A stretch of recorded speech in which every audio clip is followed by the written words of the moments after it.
क्या artificial intelligence nuclear weapon से भी बड़ा थ्रेट है? इंटरनेशनल कम्युनिटी इस थ्रेट को न्यूट्रलाइज करने के लिए, काउंटर करने के लिए क्या स्टेप्स ले रही है? रिसेंटली एक समिट हुआ जिसको ब्लेचलेट समिट कहते हैं, ठीक है। उसके दौरान एक ब्लेचलेट डिक्लेरेशन पास की गई। वो ब्लेचलेट डिक्लेरेशन क्या थी? इन सारे सवालों को एड्रेस करने की कोशिश करेंगे हमारी आज की इस वीडियो में। मैं हूं आपका होस्ट सनान हसन और आप देख रहे हैं मिनट मिरर। आर्टिफिशियल इंटेलिजेंस का जब कॉन्सेप्ट हमारे सामने आया तो जाहिर है उसके काफ़ी सारे बेनिफिट्स तो आए हमें नज़र, लेकिन उसके साथ साथ हमारे सामने कुछ उसके नुकसानात नज़र आए, उसके कुछ डेंजरस थ्रेट्स हमें नज़र आए आर्टिफिशियल इंटेलिजेंस की तरफ से। लेकिन आजकल हम देखते हैं कि आर्टिफिशियल इंटेलिजेंस का जब नया मॉडल हमारे सामने आया, यानी कि चैट जीपीटी का कॉन्सेप्ट आया, तो उसके तहत हमने देखा कि किस तरीके से प्लेजराइज्ड आर्टिकल्स हमें नज़र आए और उसके अलावा प्लेजराइज्ड बुक्स जो है ना हमें नज़र आई।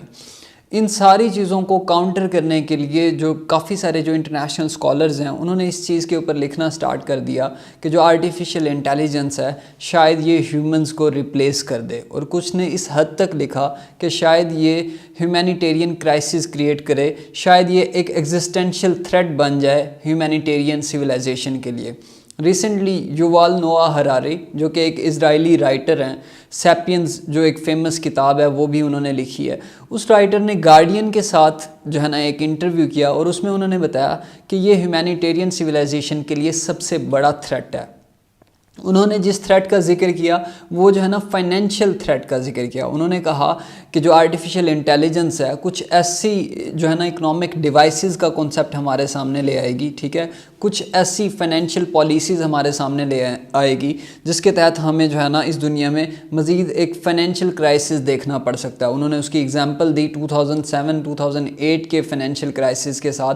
उन्होंने कहा कि 2007 और 2008 में जो एक फाइनेंशियल क्राइसिस आया था उसकी रीज़न यही थी कि हमारे सामने कुछ नई टर्मिनोलॉजीज़ आ जाती हैं इकॉनमी की, कुछ नए कॉन्सेप्ट्स आ जाते हैं जिनको हमारे जो उस टाइम के इकोनॉमिस्ट होते हैं वो समझ नहीं पाते, और इवेंचुअली जो है ना हम लोग 2007 एंड 2008 का financial crisis, economic recession face करते हैं।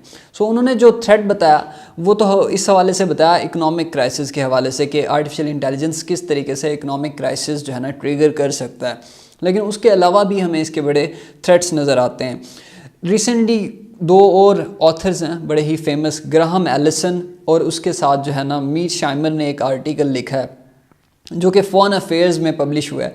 उस आर्टिकल में उन्होंने ये जो है ना थीसिस बिल्ड करने की कोशिश की है कि जो आर्टिफिशियल इंटेलिजेंस है ये न्यूक्लियर वेपन से भी बड़ा थ्रेट है, और उन्होंने वहाँ पे एक फ्रेमवर्क भी दिया कि इसको किस तरीके से डील किया जा सकता है, इस थ्रेट को किस तरीके से काउंटर किया जा सकता है। उन्होंने एक कंपैरिजन किया between nuclear weapons and artificial intelligence के दरमियान। उन्होंने स्टार्ट किया एज ऑफ न्यूक्लियर वेपन से। 1945 में हम लोग देखते हैं कि न्यूक्लियर वेपन्स का इरा स्टार्ट होता है जब हिरोशिमा एंड नागासाकी के ऊपर अमेरिका जो है ना बॉम्बिंग करता है। उसके बाद इवेंचुअली हमारे सामने एक वेव आती है जिसमें यूएसएसआर के पास न्यूक्लियर वेपन्स आते हैं, ठीक है, और उसके बाद जो है ना चाइना के पास न्यूक्लियर वेपन्स आते हैं, और इवेंचुअली जो है ना 9 न्यूक्लियर वेपन स्टेट हमारे सामने आ जाती हैं। वो जो 9 न्यूक्लियर वेपन स्टेट आती हैं तो उस टाइम उन राइटर्स ने ये लिखा कि जो न्यूक्लियर वेपन स्टेट्स थी और दूसरी तरफ नॉन न्यूक्लियर वेपन स्टेट थी। अब जो न्यूक्लियर वेपन स्टेट थी उनकी ये रिस्पॉन्सिबिलिटी थी कि जो न्यूक्लियर टेक्नोलॉजी है वो नॉन न्यूक्लियर वेपन स्टेट तक ना पहुँच सके। तो उन्होंने इसके लिए क्या किया, उन्होंने कुछ इंस्टीट्यूट्स बनाए जो कि रेगुलेट करते थे, ठीक है, जिनका काम ये था कि न्यूक्लियर नॉन प्रोलिफरेशन को जो है ना रोका जा सके, प्रोलिफरेशन को रोका जा सके। इस वजह से हम लोगों ने कुछ इदारे कायम किए उस टाइम की सुपर पावर्स ने, जिसमें पहला जो इदारा था वो न्यूक्लियर नॉन प्रोलिफरेशन ट्रीटी थी, उसके अलावा IAEA था, NSG था, न्यूक्लियर सप्लायर ग्रुप। ये सारे जो इंस्टीट्यूट्स बनाए गए थे उनका ऑब्जेक्टिव सिर्फ सिंपल सा यही था कि किस तरीके से हम लोग न्यूक्लियर प्रोलिफरेशन को रोक सकें। ये थीसिस मैंने क्यों बताया, इसकी रीज़न ये है कि उस टाइम ग्राहम एलिसन ने और मीर शाइमर ने यही कहा है कि आर्टिफिशियल इंटेलिजेंस को भी अगर आप कंट्रोल करना चाहते हो तो आपको इसी तरह के कोई इदारे बनाने पड़ेंगे, कोई इंस्टीट्यूट्स बनाने पड़ेंगे। युval नोआ हरारी ने भी यही बात की कि आप रेगुलेशंस, लॉज बना के जो है ना आर्टिफिशियल इंटेलिजेंस को काउंटर नहीं कर सकते, आर्टिफिशियल इंटेलिजेंस को कंट्रोल नहीं कर सकते, जिसको स्कॉलर्स कह रहे हैं कि वो न्यूक्लियर वेपन से भी बड़ा थ्रेट है। तो उसके लिए भी आपको कुछ इंस्टीट्यूट्स बनाने पड़ेंगे, आर्टिफिशियल इंटेलिजेंस सेफ्टी इंस्टीट्यूट्स बनाने पड़ेंगे। इस वजह से हमने देखा कि जब इसके थ्रेट्स बहुत ज़्यादा बढ़ गए, हमने डीप फेक्स का कॉन्सेप्ट देखा, हमने प्लेजराइज्ड बुक्स देखी, तो तब इंटरनेशनल कम्युनिटी ने इसको एड्रेस करने का सोचा।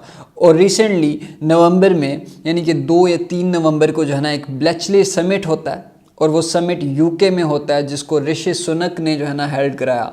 ऋषि सुनक ने डिफरेंट जो कंट्रीज़ के हेड्स थे उनको जो है ना इनवाइट किया उस समिट के ऊपर। और ऑब्जेक्टिव क्या था उस समिट का? ऑब्जेक्टिव सिर्फ इतना सा था कि ये पहले तो इस चीज़ को रिकॉग्नाइज़ किया जाए कि ये वाकई ह्यूमैनिटेरियन थ्रेट है। और उन्होंने ये वहाँ पे डिफरेंट कंट्रीज़ के हेड्स वहाँ पे मौजूद थे। कैमला हारिस जो कि वाइस प्रेसिडेंट है अमेरिका की, वो वहाँ पे मौजूद थी। चाइना की तरफ से डेलीगेशन वहाँ मौजूद था, ऑस्ट्रेलिया की तरफ से मौजूद था। एलन मास्क जो हैं वो वहाँ पर मौजूद थे, और उसने भी यही कहा कि ये थ्रेट जो है, इस बार जो ह्यूमैनिटी को थ्रेट है, ये डिफरेंट है। ये किस तरीके से डिफरेंट है? क्योंकि आर्टिफिशियल इंटेलिजेंस जो है वो खुद आइडियाज़ जो है ना देती है, वो खुद उसके पास पावर है डिसीजन मेकिंग की। तो इसलिए उसने कहा कि इससे पहले जो हमने थ्रेट्स देखे वो डिफरेंट थे, लेकिन इस बार का जो थ्रेट है वो डिफरेंट है। इस वजह से एक ब्लेचले समिट होता है, और उसमें ये जो तमाम कंट्रीज़ हैं, बड़ी बड़ी जो नेशंस हैं, इन सब ने रिकॉग्नाइज़ किया कि ये वाकई थ्रेट है। और उन्होंने इस चीज़ का प्लेज किया कि हमने जो है ना इस तरह के समिट्स भी मज़ीद और कराने हैं, और रेगुलेटरी इंस्टीट्यूशंस बनाने हैं जो कि इस चीज़ को कंट्रोल कर सकें। रेगुलेटरी इंस्टीट्यूशंस का काम क्या होगा? उनका प्राइमरीली मेन काम उनका सिर्फ यही होगा कि उन्होंने थ्रेट्स को प्रिडिक्ट करना है कि आर्टिफिशियल इंटेलिजेंस के पोटेंशियल थ्रेट्स हैं क्या, कौन कौन से थ्रेट्स एआई हमें पोज कर सकती है, और उन थ्रेट्स को हम किस तरीके से काउंटर कर सकते हैं। ये आर्टिफिशियल इंटेलिजेंस रेगुलेटरी इंस्टीट्यूट्स का काम होगा। इसी तरीके से उन्होंने कहा कि इस तरह के समिट हमें दोबारा हेल्ड कराने पड़ेंगे। 2024 में फ्रांस ने कहा कि एक समिट मैं हेल्ड कराऊंगा, और साउथ कोरिया ने कहा कि अब से 6 महीने बाद एक समिट मैं इसके ऊपर हेल्ड कराऊंगा, ताकि हम इसके पोटेंशियल थ्रेट्स को काउंटर कर सकें। मज़ीद ऐसी वीडियोस देखने के लिए हमारे चैनल को सब्सक्राइब करें और बेल आइकन को दबाना न भूलें।